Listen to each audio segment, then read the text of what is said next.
allons, bien-aimés dans le Seigneur, merci de nous recevoir chez vous dans le cadre de votre émission 100% chrétienne, l'Oncle de l'Éternel. Aujourd'hui, nous avons reçu un invité de marque en la personne du révérend pasteur Jocelyn Yampombo de l'Église de Dieu des chrétiens rachetés, avec qui nous avons une série d'enseignements sur la multiplication divine. Nous avons jugé bon de l'inviter pour un résumé, une synthèse de tous ces enseignements, pour que les enfants de Dieu retiennent et comprennent ce qui est prioritaire. Bonjour, pasteur. Bonjour. Est-ce que nous voulons savoir la multiplication divine a uniquement comme source de mariage? Merci d'abord pour cette mission, pour cette invitation à venir faire la synthèse sur cet enseignement qui est basé sur la multiplication divine. Ainsi, comme la question que vous m'avez posée, la multiplication divine n'est pas seulement basée sur le mariage, bien que le verset que nous avions donné la première fois avait beaucoup plus dans le cadre de mariage ou dans le cadre de la fécondité, mais ça ne veut pas dire que c'est vraiment basé sur le mariage seulement. Là, c'était dans Genèse chapitre 1, verset 28. Quand Dieu a créé l'homme et la femme, la Bible dit, il les a bénis. Il leur a dit, soyez féconds, multipliez-vous, remplissez la terre, assujettissez la terre, dominez la terre, donc s'il fallait le dire. Mais à part cela, il y a beaucoup de choses que Dieu a faites au travers de toute la création et de toute son Église, là où il montre que ce principe de la multiplication divine continue et il est d'application. Si nous retournons toujours dans Genèse chapitre 1, à partir du verset 11, la Bible dit qu'il a créé les arbres et chaque espèce, chaque espèce avait une sémence en elle-même. C'est pourquoi cette loi de la multiplication, déjà de par la création, vous allez la retrouver dans beaucoup de choses. Quand un arbre est planté quelque part, c'est une semence qui est plantée, mais quand l'arbre va donner ses fruits ou va donner d'autres semences, vous allez voir qu'il y aura multiplication par rapport à ce qui a été semé au départ. Donc c'est une loi de Dieu, une loi divine, mais qui couvre beaucoup d'aspects de notre vie. Dans le mariage, c'est vrai que ça s'applique, mais ce n'est pas seulement sur l'homme, ça s'applique aussi sur beaucoup d'autres choses et beaucoup d'aspects. Ça va aussi sur le plan spirituel, ça va sur le plan matériel et ça touche même sur le plan financier aussi. Et nous voulons savoir, pasteur, est-ce qu'il y a-t-il des obstacles pour que tout enfant de Dieu vive cette multiplication divine effective? Bien sûr, il y a des obstacles qui peuvent s'ériger en cours de chemin, mais avant qu'on arrive aux obstacles, il faut comprendre qu'il y a des cadres que Dieu a définis dans sa parole. J'appelle ça des cadres, il y en a d'autres qui vont appeler ça des principes, il y en a d'autres qui vont appeler ça des lois que Dieu a posées, afin que quand on applique toutes ces choses dans un contexte bien déterminé, on doit voir cette multiplication divine. Par exemple, je vais prendre juste un verset qui nous montre comment Dieu fonctionne dans certaines choses. C'est dans Deutéronome chapitre 28, à partir du verset 1er. La Bible dit que lorsque vous aurez obéi à la voix de l'Éternel votre Dieu, en observant tous ces commandements que je vous prescris aujourd'hui, il dit, voici toutes ces bénédictions vous accompagnent. Donc, ici, nous voyons la multiplication comme aussi une bénédiction, comme une résultante d'une bénédiction que Dieu a donnée à son peuple. Parce que la multiplication divine, nous l'avons définie dans beaucoup d'aspects. Nous avons dit que c'était une loi d'abord de Dieu, une loi qui pouvait être naturelle. Bien sûr qu'il y a aussi une implication sur le plan spirituel, mais nous avons aussi dit que c'était une promesse de Dieu. Dieu avait fait une promesse à son peuple, notamment à Abraham dans Genèse chapitre 12, quand Dieu aura appelé Abraham. Il dit, je te bénirai, je te multiplierai, je rendrai ta postérité grande. Donc c'était une multiplication que Dieu promettait à Abraham. Et toute sa descendance. Vous allez voir qu'il va répéter la même chose à Isaac, il va répéter la même chose à Jacob. Donc là, vous trouvez que c'était une promesse que Dieu avait faite à Abraham, bien sûr, aussi à tous ceux-là qui sont attachés à Abraham. Et selon la Bible, nous chrétiens, les enfants, nous sommes aussi enfants d'Abraham par Jésus-Christ. Donc vous allez voir que ça touche toute une postérité, mais aussi ça va dans le spirituel. Il y a des lois spirituelles qui gouvernent aussi le même principe, dans le sens que quand vous les mettez en pratique, vous voyez aussi cette multiplication, notamment la loi que nous trouvons dans Genèse chapitre 8 au verset 22.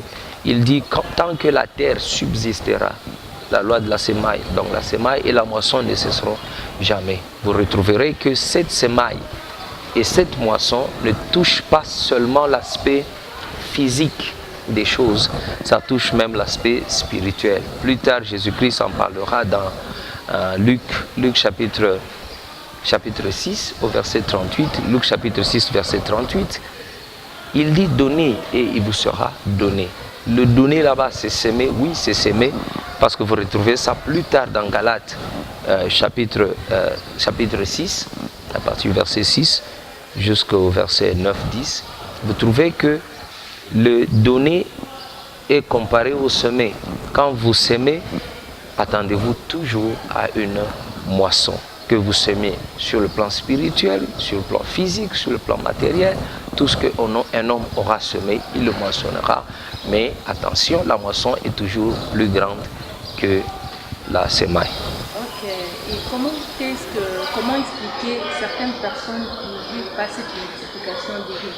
Vous verrez quelqu'un dire que je marche dans la crainte de Dieu, je donne ma dîme, mais je ne vis pas cette vie de multiplication divine. Comment expliquer ça? Merci pour cette question. C'est une grande question et c'est une question qui peut nous prendre beaucoup de temps pour l'expliquer parce que ça implique beaucoup de choses. Mais je vais prendre un exemple trop simple. L'exemple simple, c'est l'exemple de la semaille et de la moisson. Quand vous prenez une semence que vous posez à terre, il y a des choses, il y a des conditions qui sont environnementales que vous devez toujours respecter pour que cette semence puisse donner le fruit. Je parle d'abord des conditions environnementales. C'est-à-dire la semence doit être posée dans une bonne terre.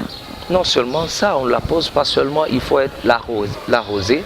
Il faut arroser cette semence et il faudrait que ça soit dans la bonne saison pour que ça puisse germer et donner du fruit.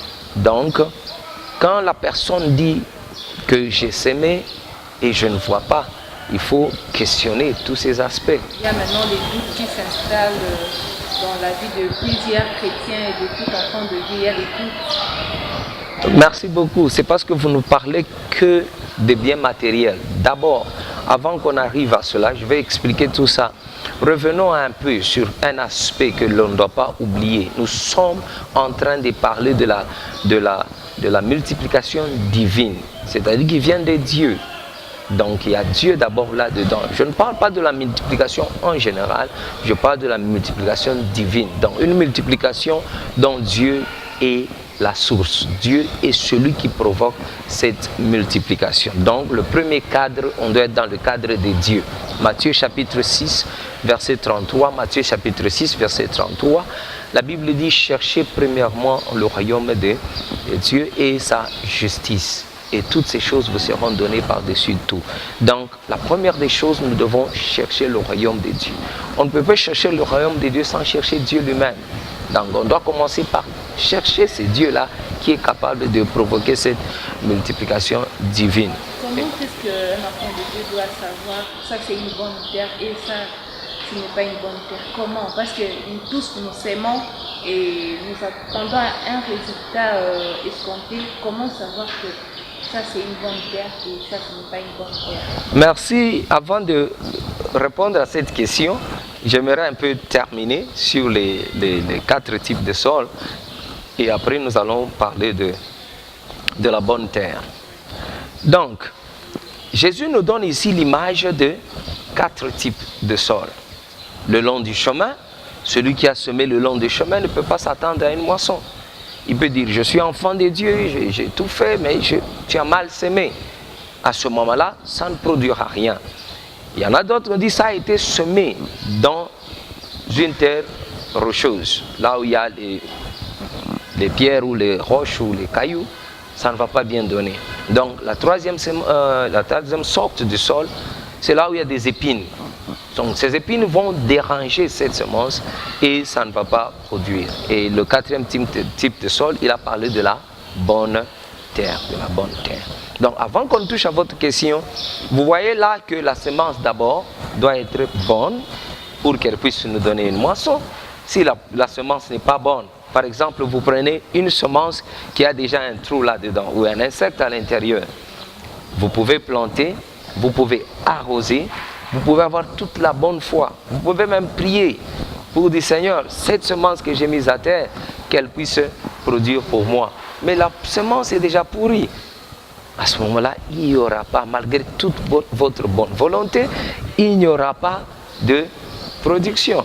Donc, on ne peut pas directement aller à la moisson sans avoir analysé la semence qu'on a semée. Donc, tout au début, la semence doit être d'une bonne qualité. D'une bonne qualité, merci, vous y êtes. D'une bonne qualité, la semence, on doit vérifier ce que l'on donne à Dieu. Ça, c'est un. Quand je dis donner dans le royaume, ce n'est pas seulement à Dieu. Il y a aussi ce que l'on donne à son prochain. Ça fait partie du royaume. Dans le royaume, on nous a dit toute bonne religion est celle qui prend soin des veuves et des orphelins, des nécessiteux. Vous allez voir que même dans l'ancienne alliance, Israël savait qu'il y a un moment où on donne à Dieu, au temple, il y a des moments où on donne aux hommes de Dieu, il y a des moments où on donne aux veuves, il y a des moments où on donne aux orphelins, et il y a des moments où on donne aux nécessiteux. En Israël, il y avait des moments où on donnait même pour l'étranger. Il y avait des moments où on laissait même dans son champ. Dans la loi ancienne, on disait, quand tu fais ta récolte, ne récolte pas tout. Israël avait toujours l'habitude de laisser une partie, un coin dans son champ, prévoyant qu'un étranger pouvait passer, qui aurait faim sur son chemin, pourra entrer pour prendre cela et manger. Vous voyez que on ne donne pas seulement dans une seule direction, on donne dans beaucoup de directions, mais on doit vérifier la semence qu'on a donnée. Par exemple, quand vous donnez à un nécessiteux, mais vous donnez ce qui est pourri à un nécessiteux, on ne voit pas seulement l'acte, on doit voir la qualité dans cet acte. On a donné quoi? Est-ce que ce que j'ai donné aux nécessiteux, moi-même, est-ce que je peux consommer cela? L'habit que j'ai donné aux pauvres, est-ce que moi-même je peux le porter? Ça détermine déjà la qualité de ce que l'on a donné. Ce n'est pas seulement le matériel, il y a aussi le spirituel ou le moral ou dans le savoir-vivre. Celui qui veut moissonner l'amour doit apprendre à semer l'amour. Les bonnes œuvres, c'est aussi une semence. Ce que tu fais aujourd'hui, demain tu le moissonneras. Donc la qualité de la semence détermine la moisson qu'on aura. Alors, quand on est rassuré de la qualité de la semence qu'on veut poser à terre, et la terre ici, je viens de la définir déjà. La terre, c'est quoi? Premièrement, c'est le cœur des gens. Quand vous semez dans les cœurs des gens, il y a de bonnes terres. Là où quand vous semez, il y a toujours la moisson. Quand vous semez dans l'œuvre de Dieu, c'est une bonne terre. Quand vous semez dans l'œuvre de Dieu, vous devez vous rassurer qu'il y aura une bonne semence. Et dans l'œuvre de Dieu, pas n'importe où et n'importe comment, vous devez, je réponds déjà à votre question, vous devez être rassuré par la direction du Saint-Esprit que je suis en train de semer dans la bonne terre. La Bible nous dit dans Romains chapitre 8, au verset 14, que ceux-là qui sont conduits par l'Esprit de Dieu sont enfants de Dieu. Donc l'Esprit de Dieu nous conduit. Et au verset 16, il dit, par l'Esprit de Dieu, nous crions Abba Père. Donc en tant qu'enfants de Dieu, nous devons être conduits par l'Esprit de Dieu à chaque moment et à chaque instant. Et l'Esprit de Dieu vous aura dit où est la bonne terre et quand est le bon moment pour s'aimer. Donc l'œuvre de Dieu, c'est une bonne terre. Il y a des moments qu'il faut s'aimer, Il y a des moments où on sème dans la vie des gens, dans la vie des hommes de Dieu, dans la vie des veuves, des pauvres et des nécessiteux. Comme Ecclésiaste nous dit, chaque chose a aussi son temps et il y a une saison pour chaque chose. On continue. La semaille est bonne. On doit se rassurer que la terre est bonne aussi. Parce que si la terre n'est pas bonne, elle ne produira pas. Elle ne produira pas.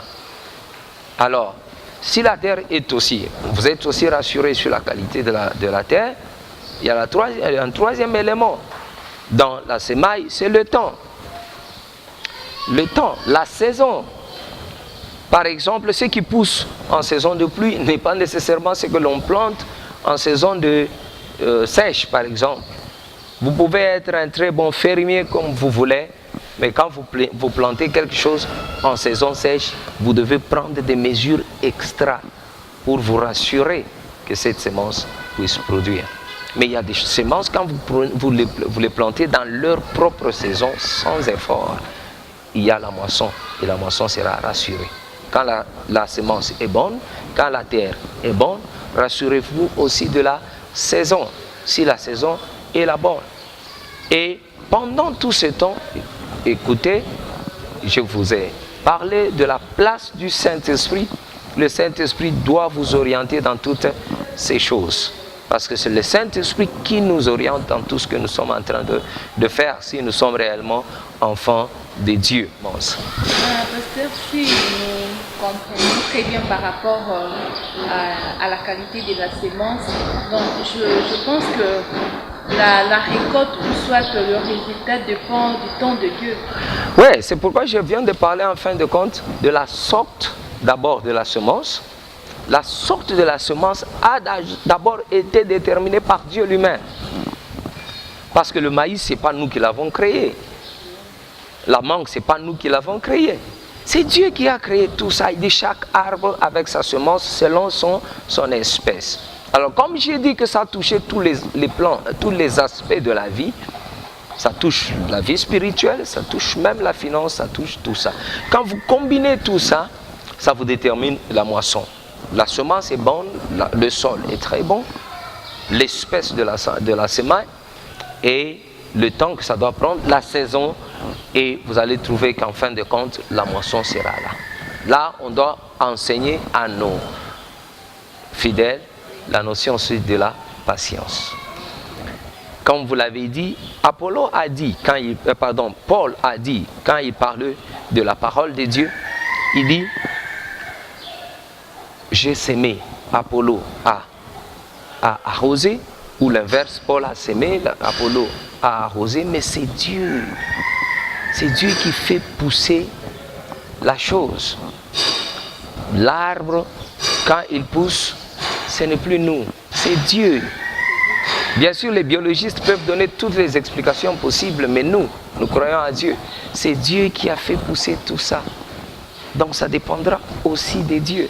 C'est pourquoi nous demandons que les enfants de Dieu croient.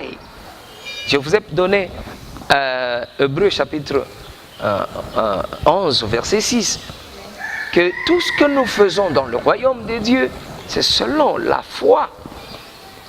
Sans la foi, il est impossible de lui être agréable, et celui qui croit en Dieu doit d'abord accepter, croire que ce Dieu-là existe et il est le rémunérateur de ceux-là qui le cherchent.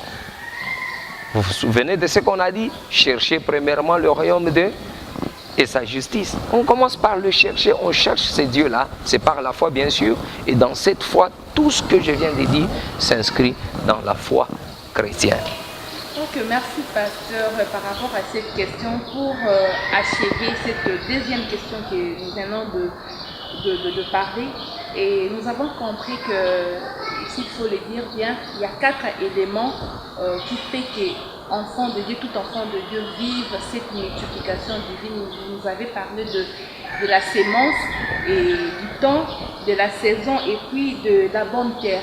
Donc si nous comprenons très bien, ce sont les 4 éléments qui fait que tout enfant de Dieu vive cette multiplication divine. Et la question suivante, nous voulons savoir quel doit être le comportement de tout enfant de Dieu qui veut vivre cette multiplication divine. Est-ce qu'il y a-t-il un comportement ou soit une attitude pour un enfant de Dieu de vivre cette multiplication divine? Merci pour cette question, elle est tellement profonde et je vais essayer de la brosser en prenant différents aspects. Oui, chaque enfant de Dieu doit avoir une attitude et une attitude positive de compréhension d'abord de la parole de Dieu, de la profondeur de la parole de Dieu. Nous allons prendre un exemple d'abord de Matthieu chapitre 15, là où Jésus-Christ, après avoir enseigné pendant 3 jours, la Bible dit que la foule est venue et la foule qui était là a eu faim. Et après cela, ils avaient tellement faim et que Jésus a dit, je ne peux pas les envoyer comme ça sans que je puisse leur donner quelque chose. Et il demandera aux disciples, ils sont à combien? On lui a donné le chiffre. Et il dit, donnez-leur à manger. Les disciples n'avaient rien. Qu'est-ce que vous avez? Il y avait là un garçon qui avait 2 morceaux de poisson et 5 morceaux de pain. Et Jésus dit, amenez ça. Il devait amener ça à la disposition de Christ. Et Christ, quand il a reçu ça en main, la Bible dit, il a remercié le Père. Et il leur a donné pour qu'ils partagent. Et le pain s'est multiplié, le poisson s'est multiplié. Et il y avait tout le monde qui a mangé jusqu'à la satisfaction. Et la Bible dit on a dû ramasser au moins 12 paniers de ce que les gens... Donc ils ont tellement mangé, ils en ont même jeté. Il y avait débordement. Et on a ramassé au moins 12 paniers encore. Qu'est-ce que je veux dire? Vous allez voir, le même principe va s'opérer dans beaucoup de passages de la Bible. Par exemple, la veuve de Sarepta, dans 1 Roi chapitre 17, à partir du verset 1. Plus précisément à partir du verset 7. Pendant la période de la famine, Élie est envoyé vers cette veuve. Vous allez voir, le même principe va opérer là-bas. Qu'est-ce que cette femme avait? Elle avait le dernier morceau de pain qu'elle devait manger. Mais l'homme de Dieu lui demandera de mettre cela à la disposition de Dieu, c'est-à-dire de l'homme de Dieu, afin qu'il y ait cette multiplication pour la suite. La femme n'a pas hésité, elle a obéi à la parole de Dieu. Et cela s'est multiplié. Et je vais donner le 3e exemple, et après cela, je vais donner maintenant les points qu'un chrétien, un enfant de Dieu, doit avoir comme attitude. C'est dans 2 Rois, cette fois-ci, chapitre 4, quand Élisée aura rencontré une femme veuve, une veuve d'un prophète qui était mort, mais qui a laissé la veuve avec les enfants qui devaient être vendus en esclavage, parce que l'homme avait laissé des dettes. L'homme de Dieu lui posera la même question, qu'est-ce que tu as? Un peu d'huile qui est restée dans la maison, et elle a mis cette huile à la disposition de Dieu, ça a reçu la main de Dieu, la bénédiction de Dieu, cette huile s'est multipliée. Oh, si je veux ajouter le dernier exemple, c'est celui de Pierre qui a pêché toute la nuit. Qu'est-ce qu'il avait? Il n'avait que son bateau qu'il a mis à la disposition de Jésus-Christ. Et après que Jésus ait prêché la parole dans ce bateau, il lui demandera de jeter encore le filet. Là, c'est d'abord un miracle. Là, c'est d'abord un miracle, mais vous allez voir, dans ce miracle, il y a cette multiplication. Parce que là, ça part même de 0, mais il y avait quand même une multiplication ou une pêche miraculeuse. Qu'est-ce que je veux dire? La première des choses, on doit accepter Jésus-Christ comme Seigneur et Sauveur. Deuxième des choses, on doit mettre sa vie à la disposition de Dieu. Et troisième des choses, on doit découvrir qu'est-ce que l'on a. Qu'est-ce que l'on a? Ça peut être spirituel, ça peut être physique, ça peut être matériel.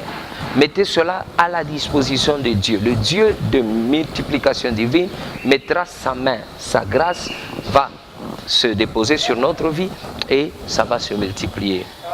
Mettre à la disposition de Dieu ce que l'on a. Parce que ce que nous avons, c'est Dieu lui-même qui nous l'a donné. Dans Matthieu chapitre 25, à partir du verset 14, vous allez voir la parabole des talents. Il a donné à celui-ci 5, à celui-ci 2 talents et à celui-là 1. Quand les 2 ont mis ça à la disposition de Dieu, premièrement. De deux, il faut obéir à la parole de Dieu.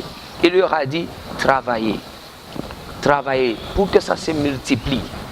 Donc il y a des dispositions qu'un enfant de Dieu doit prendre. Il doit obéir à la parole de Dieu et puis il doit agir selon ce que la parole de Dieu lui a demandé de faire.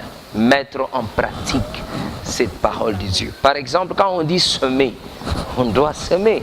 Quand on dit donner, on doit donner. Et c'est quand on a obéi à la parole de Dieu que Dieu déclenche cette multiplication et la multiplication est là. Et on obéit selon aussi sa foi. Pasteur, selon Genèse 35, 11, Dieu parle à Jacob d'être fécond et de se multiplier. Parce que nous tous, nous le savons que Jacob avait déjà ses biens, il avait aussi ses enfants. Ici, il s'agit de quelle multiplication ou de quelle fécondité? Merci pour la question. C'est une question très, très, très importante et très profonde qui peut nous amener à beaucoup de choses. Je ne sais pas si le temps va nous permettre. Ici, nous voyons Jacob qui reçoit la même promesse qui a été donnée à Abraham. Et rappelez-vous ce que j'ai dit au départ, que Abraham reçoit la promesse, ça se transmet à Isaac. Mais attention, Dieu revient à Isaac lui répétant les mêmes mots, les mêmes paroles. C'est-à-dire Isaac lui aussi doit marcher comme son père avait marché. Et après cela, il y a Jacob. Bien sûr, Jacob reçoit la même promesse. Il doit aussi marcher comme son père devait marcher. Et chaque fois, vous allez voir dans la vie d'Abraham, Dieu est revenu 2 ou 3 fois, répétant les mêmes paroles. Dans la vie d'Isaac, il est revenu 2 ou 3 fois, répétant les mêmes paroles. Et dans la vie d'Israël, il revient, Jacob, il revient, il répète 2 ou 3 fois la même parole. Et vous allez voir qu'au niveau de Jacob, il y a 2 choses qui se déclenchent sur Jacob. Jacob, c'est lui Israël. Et ici, nous parlons d'Israël physique, qui est Israël que nous connaissons, les Juifs. Il y a aussi Israël spirituel, qui est l'Église. Donc, il n'y a pas seulement la multiplication sur le plan matériel, je vous avais dit, il y a la fécondité de Jacob qui se déclenche. Abraham n'a pas eu autant d'enfants et Isaac n'a pas eu autant d'enfants. Mais quand vous arrivez avec Jacob, vous allez voir qu'il a autant d'enfants qui sont les 12 tribus même d'Israël. Israël physique d'abord, mais Israël spirituel, c'est l'Église. Donc Jésus-Christ est là maintenant la descendance de Jacob. Vous allez voir que dans Jacob, il y a 2 branches. Il y a Israël physique, il y a Israël spirituel, qui est toujours dans cette multiplication.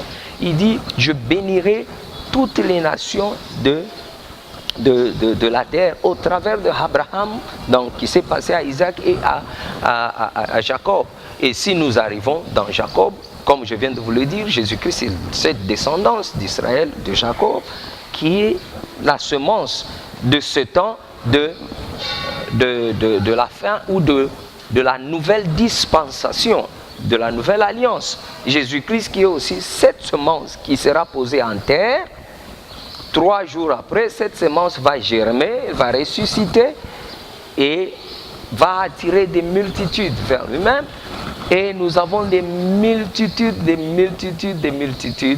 qui est la dernière moisson quand il revient dans sa gloire au son de la trompette. La Bible dit, et ceux-là qui étaient morts, et ceux-là qui sont morts en Christ ressusciteront le premier, et nous qui serons vivants, s'il arrivait demain, nous qui serons vivants, ensemble nous serons en un clin d'œil transformés et nous serons reçus dans la gloire. Là, vous voyez la multiplication divine à partir d'une seule semence qui est Jésus-Christ, qui est la descendance de Jacob, qui est Israël.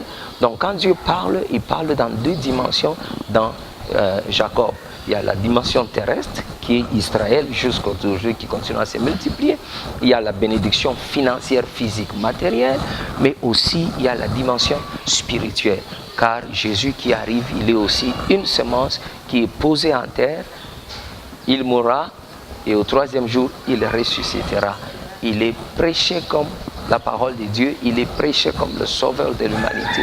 Et tout celui qui croira en lui ne mourra pas, mais il aura la vie éternelle. Et aujourd'hui, nous avons une multiplication divine qui touche toute l'extrémité de la terre.